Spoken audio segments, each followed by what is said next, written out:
تو اس کو ہم بعد میں دیکھیں گے کہ یہ ایسا کرنا چاہیے تھا. آپ کی ارادہ جو بھی ہو, ارادے کو کئی دفعہ اظہار کرنا ضروری نہیں ہوتا, آپ بلا وجہ دشمن بنا لیتے ہیں. تو مقصد تھا رجیم چینج کرنا. اور جو پچھلے سال جون میں ہوا, وہ جس کو کہتے ہیں نا ایک ٹیسٹر تھا کہ دیکھیں کہ اس کا امپیکٹ کیا ہوگا. ٹیسٹر اس طرح سے ہوتا ہے جو امریکن کو, جو میں نے ان کی دیکھی ہے اسٹریٹجی یا جو کرتے ہیں, کہ چھوٹا موٹا کوئی واقعہ کر کے یا ایون وار گیمنگ کر کے وہ دیکھتے ہیں کہ جو دائیں بائیں کے ملک ہیں ان کا ریئیکشن کیا ہوگا, پاکستان کا کیا ریئیکشن ہوگا, سعودی ملک جو عرب ممالک ہیں ان کا کیا ریئیکشن ہوگا. تو وہ کرنے کے بعد انہوں نے پھر اب باقاعدہ یہ والا حملہ کیا, اور یہ دونوں نے مل کے کیا.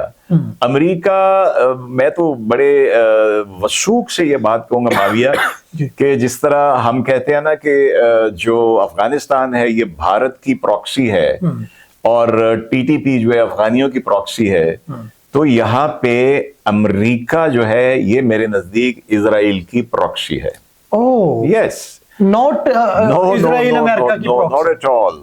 کس کا کہا چلتا ہے, نیتن یاہو کی بات مانی جاتی ہے یا ٹرمپ کی؟ سر اب سارے امریکن چاہ رہے تھے کہ اس جنگ میں جو ہے نا نہ جایا جائے, اور انٹرنل پریشر تھا. جنرل کین نے کہا تھا, ان کے جو چیئرمین جوائنٹ چیف ہے انہوں نے کہا تھا, اور ٹرمپ بھی اس سے جو ہے نا وہ بیک ہو چکے تھے, بات چیت کی باتیں آ رہی ہیں. لیکن اب لوگ سمجھ رہے ہیں, کہہ رہے ہیں کہ وہ جو ایپسٹین فائلز کا ذکر آیا ہے اور وہ جو ایک دم سے وہ سارا معاملہ کھلا ہے اور اس کی بنیاد پہ پریشر ڈلا ہے اور اس کی بنیاد پہ بلیک میل کیا گیا ہے, آپ بلیو کرتے ہیں کہ ایسا کچھ ہے؟ بالکل, کئی دفعہ ایسا ہوتا ہے کہ چور اور ڈکیت کے جو ہے مفادات مل جاتے ہیں.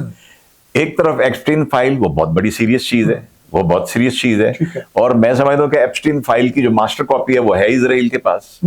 تو پھر اس کا مطلب وہ موساد کے لیے کام کر رہا تھا. وہ obviously وہ موساد کے لیے کام کر رہا تھا. اس میں جتنے نام ہیں آپ دیکھ لیے, کوئی چھوٹا نام نہیں ہے اس کے اندر. بالکل نہیں.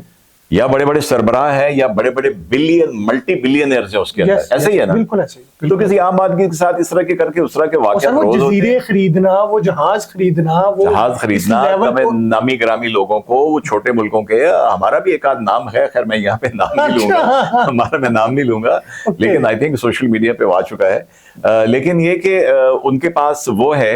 اور یہاں پہ دیکھو, میں سمجھتا ہوں کہ پچھلے سال مئی اور جون میں جو دو بڑے ہمارے ریجن میں چیزیں ہوئی, ایک انڈیا کو اٹیک پاکستان پہ کروائے گا جس کو ہم نے دھنا ہی کر دیا الحمدللہ اللہ تعالیٰ کے کرم سے, اور دوسرا یہ ٹیسٹر تھا. میرے نزدیک اسٹریٹجک لیول کے اوپر جو امریکہ کا انٹرسٹ ہے, دیکھیں ایپسٹین فائل تو ہو گیا نا اسرائیل کا, کہ وہ چاہتا ہے کہ یہاں پہ یہ اس کے بیلسٹک میزائل ہیں, نیوکلیئر یورینیم کو انریچ کر چکا ہے, اس کو روکنا. ٹھیک ہے. امریکہ کا اوور آل جو ہے, چونکہ اس کی جو امپائر ہے وہ گر رہی ہے, اور یہ گرے گی.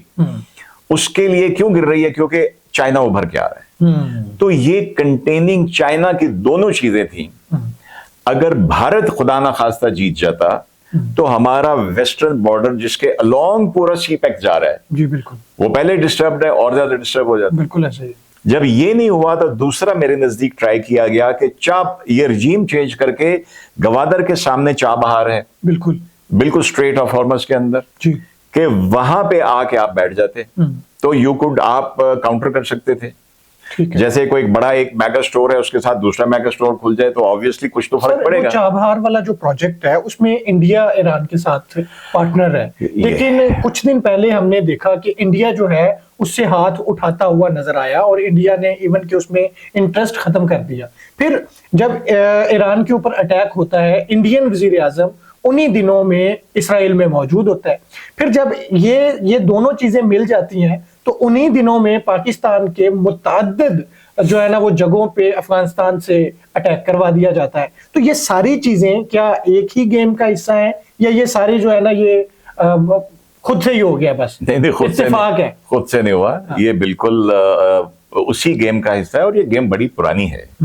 یہ معذرت کے ساتھ ایران کو سمجھ بڑی دیر سے آئی ہے.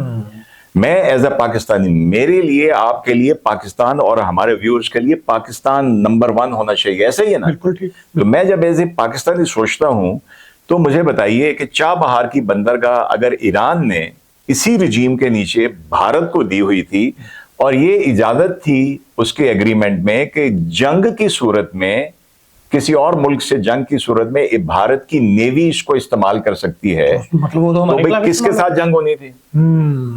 پھر یہ بھی کہتے رہے ہمیں ایران کی سٹیٹمنٹس یاد ہے کہ پاکستان ہمسایہ ہے، بھارت دوست ہے.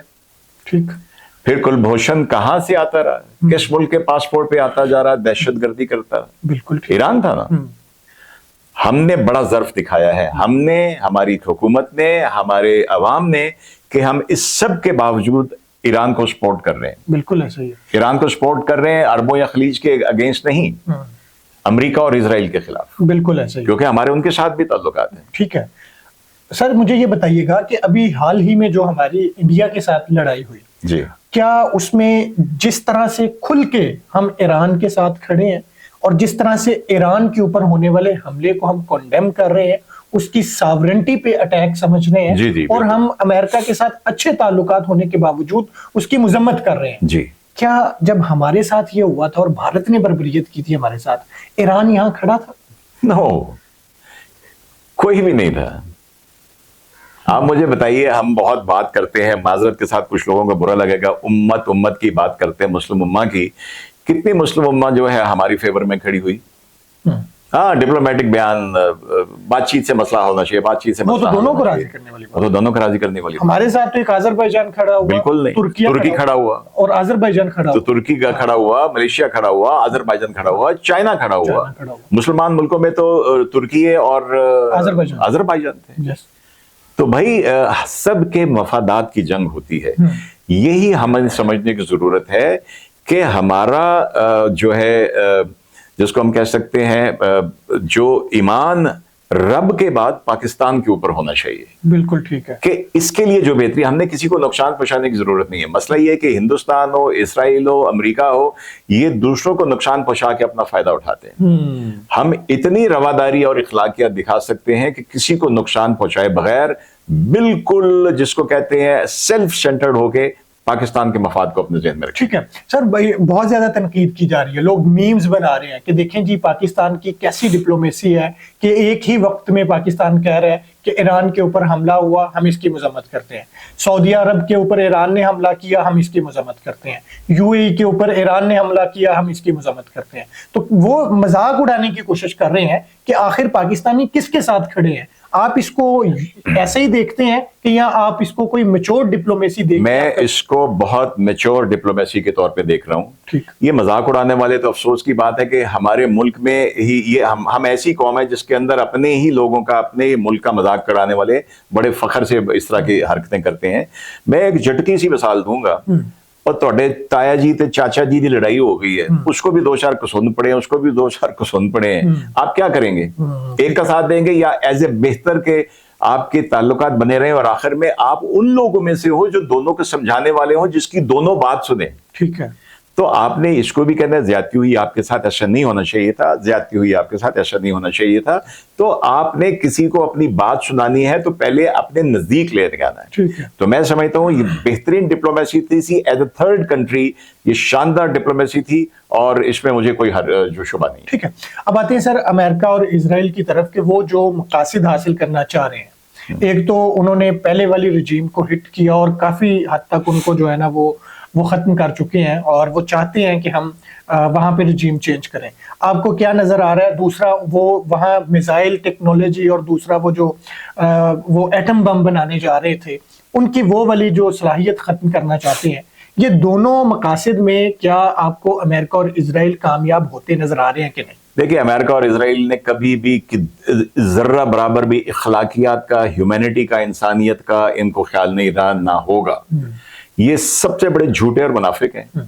اگر اس کی جو نیوکلیر صلاحیت کو ختم کرنا تھا تو آپ پچھلے جون سے تو نعرے مار رہے ہو کہ B2 سے ہم نے ان کی صلاحیت بالکل ختم کر دی. تو یہ کہاں سے آ گئے؟ انہوں نے رات کو کوئی ریسیپی تھی جس کو ایسے کر کے بنا کے انہوں نے پھر سے کچھ کر لیا. ٹھیک بات. تو پہلی بات تو یہ انہوں نے خود ہی ثابت کر دی کہ یہ جھوٹے ہیں. ٹھیک ہے. ٹھیک ہے. اگر آپ ایک ہفتہ پہلے تک جھوٹ بول رہے تھے، اوبلیٹریٹڈ، وہ اوبلیٹریٹڈ جو ہے تو پھر ابھی کہاں سے آ گئی؟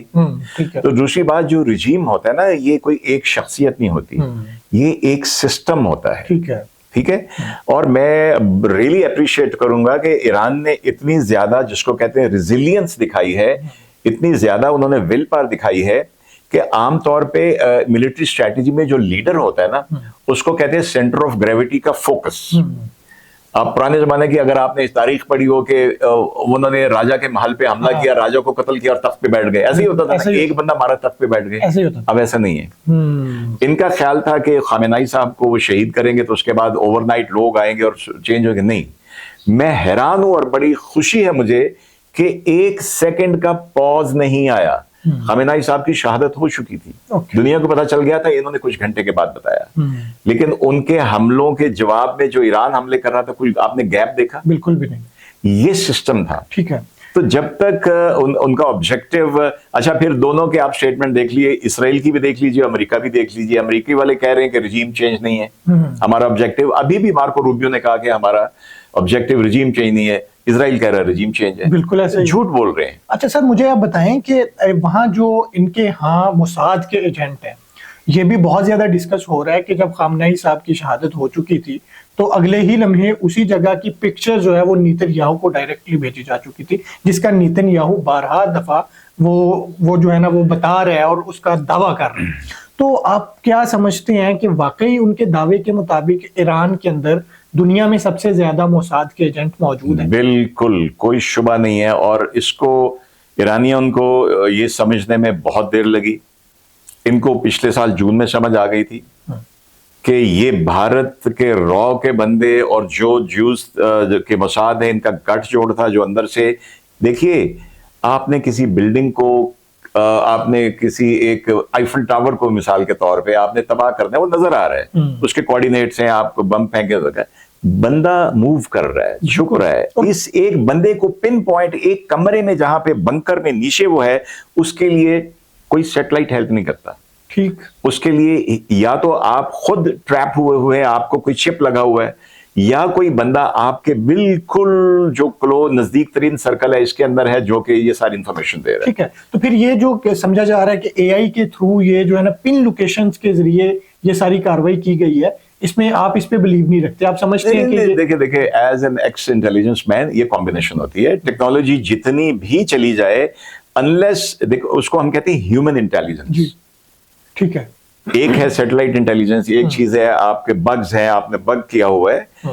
یہ بھی ہیومن انٹیلیجنس میں آ جاتا ہے کہ میرے اس بٹن کے اندر مجھے نہیں پتا تھا جہاں سے خریدی گئی وہاں پہ اس کے اندر ایک سینسر لگا دیا جو ٹرانسمٹ کر رہا ہے. یہ میں ٹرانسمٹ کر رہا ہوں, مجھے پتہ ہی نہیں میں ٹرانسمٹ کر رہا ہوں. تو یہ, یا دوسری یہ ہوتی ہے کہ کوئی جو ہے آپ کے اندر سے غدار ہے جو ملا ہوا ہے کسی بھی وجہ سے, وہ آپ کی لوکیشن ٹرانسمٹ کر رہا ہے. دیکھیں پچھلے سال انہوں نے تہران کے اندر اس کمرے میں جہاں پہ ان کے وہ حسن نصر اللہ بیٹھے ہوئے تھے, اسی کمرے کو ہٹ کیا پوری بلڈنگ میں سے. بالکل یہ کیسے ممکن ہے؟ خوشبو آ گئی اس کی. بالکل. اور وہ ہیومن انٹیلیجنس, وہ اسی طرح حماس کی لیڈرشپ جہاں موجود تھی, حماس کی لیڈرشپ اسی جگہ مارا گیا, اسی جگہ مارا گیا. اور یہ والا بھی اٹیک جو ہے سر بالکل اسی جگہ, بالکل پن پوائنٹ وہاں پہ. ٹھیک ہے.